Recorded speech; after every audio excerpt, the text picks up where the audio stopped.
Back with another album review. Today's review is on Superunknown by Soundgarden. This is their fourth studio album. This album was recorded between July and September of '93 at Bad Animal Studio, later changed to Studio X in Seattle, and is later released on March 8th of '94 under A&M Records. It was produced by Michael Beinhorn. He's a music producer who has worked with other artists such as Red Hot Chili Peppers, Marilyn Manson, Aerosmith, Ozzy, The Cult, Korn, and several other artists. Now, Soundgarden actually started working on this album after touring with their successful album Bad Motorfinger. As I already talked about this album last time.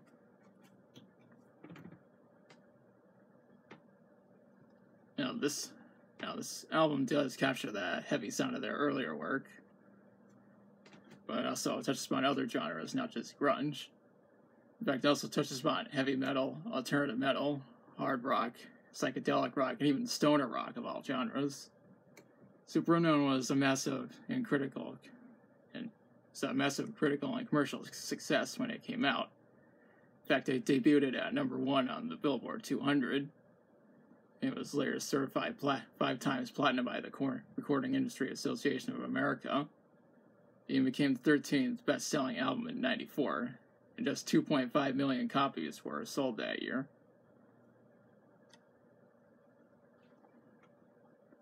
And this album did manage to sell over 9 million copies worldwide and still remains the most successful album that Soundgarden have ever done. He received a Grammy nomination in '95 for Best Rock Album.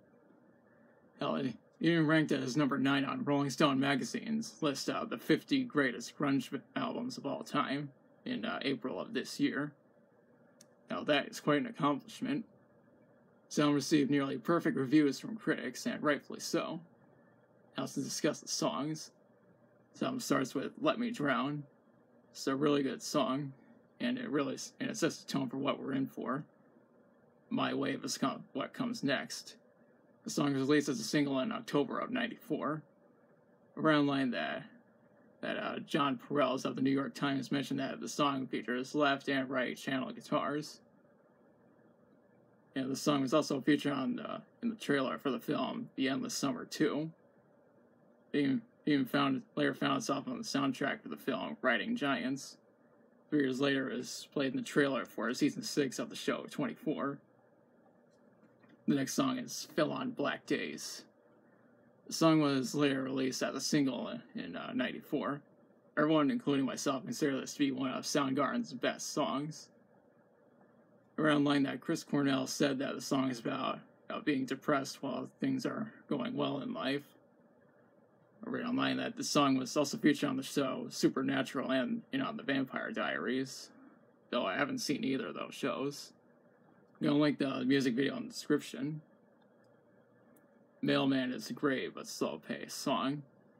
And it's centered around heavy and alternative metal. Superunknown is what comes next. Of course, the song shares the same title as the album. And this video has a lot of CGI, even though it looks dated by today's standards, because technology for CGI has gotten better over time.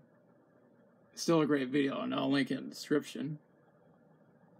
Black Hole Sun is an interesting song to talk about. It's Soundgarden's most popular and most recognizable song. It was released as a single on May 13th of '94, just two months after the album was released. It's also the very first Soundgarden song I ever heard, and I was instantly hooked after listening to it for the first time. The song shows how the album partially focuses on psychedelic rock. The music video was directed by Howard Greenhalgh, and it contains a lot of surreal and psychedelic imagery, including a black hole made entirely in CGI. The video was also featured on Beavis and Butthead. What's funny is that Beavis was freaking out when the woman's smile got bigger. And I'll link the video in the description. The song that follows that is Spoon Man. The song was released as a single on February 15th of '94, which was less than a month before the album was released. The song was originally written for the soundtrack for the '92 film Singles. Pearl Jam were also working alongside Soundgarden when making the soundtrack for that film. read online that the song was inspired by artist The Spoon Man, a street performer from Santa Cruz and later Seattle who was well known for performing with a set of spoons as instruments. I read online that Chris Cornell said that the song is about how people perceive artists, and that people judge him for that. And he also mentioned that if people think artist is a street person, you can't hold a regular job. The music video has artists being the focus of the video, rather than Soundgarden themselves, who are only seen in black and white photos. Now, the video is also featured on Beavis and Butthead, and I'll link the video in the description. The Day I Try to Live is another really popular song from this album. The song was released as a single on April 25th of '94. The song is well known for being atmospheric and unorthodox. I read that Chris Cornell said that the song is about, quote, about trying to step out of being patterned and closed off, reclusive. He even mentioned that that's something that he's always had a problem with. Kickstand is what comes after that. This is the shortest song on this album at only 94 seconds long. It's also very fast-paced. 4th of July is about a song that's about being high on acid during July. Like Suicide is the song that concludes the album. I read online that the LP and international versions of this album have a bonus track called She Likes Surprises. Unfortunately, it's not on this version of the album. Overall, this is not just a great album, but I consider this to be the greatest album that Soundgarden have ever done.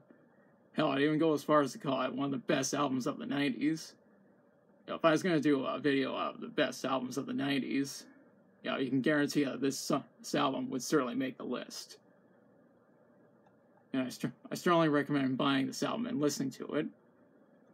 And that's all I have to say on this legendary album. If you like the video, be sure to like, share, and subscribe. Be sure to hit the notification bell to be notified of future uploads. Leave a comment if you like. Thanks for watching, and I'll be back on Wednesday with another review.